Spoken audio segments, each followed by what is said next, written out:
Well, there's some controversy in New Pal tonight over whether people should be able to own exotic animals and large reptiles.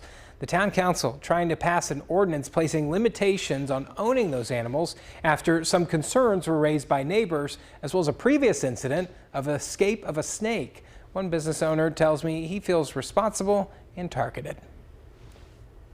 Kiss him. Come here, dude. Jeff Lewis admits he's always been a little out there. He developed a love of reptiles and especially snakes after an encounter a few years ago. And I held one, and from that day on I was like, I need to find a way to make this make me money, because this is what I want to do for the rest of my life. He now has 17 of them, including Burmese and reticulated pythons, along with 9 lizards, an alligator, and he runs a breeding operation all out of his New Pal home. For people who like snakes, these are our puppy dogs. Like, we can't wait to buy our next one and show it off to people. But his dream may soon hit a roadblock. It was clear that this is something dear to him.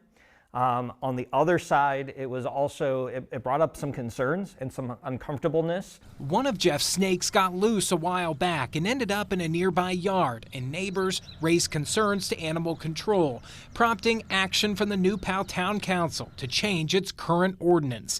The ordinance is targeted towards reptiles, arachnids, birds of prey, and exotic animals. It would prevent residents from owning more than 4 of any of them, and none can be longer than 5 feet. It also bans the public display of them, as well as their sale, breeding, or transfer. Residents will also not be allowed to possess any venomous species, and people who live in apartments or multifamily dwellings will not be able to own any of them at all. Ethan Maple is the town council president. And our council has pretty much agreed that there should be some guide rails, or some boundaries or restrictions when it comes to possessing reptiles in residential areas. Maple says the language could still be changed before it formally passes, and he says their goal is the safety of the public and the animals themselves. Jeff said he's since made security improvements and feels targeted by the ordinance, but no matter what happens, he says he's not giving it up. For now, I've got a buddy who can temporarily home them, and then I will be probably immediately listing the house for sale and getting out of here.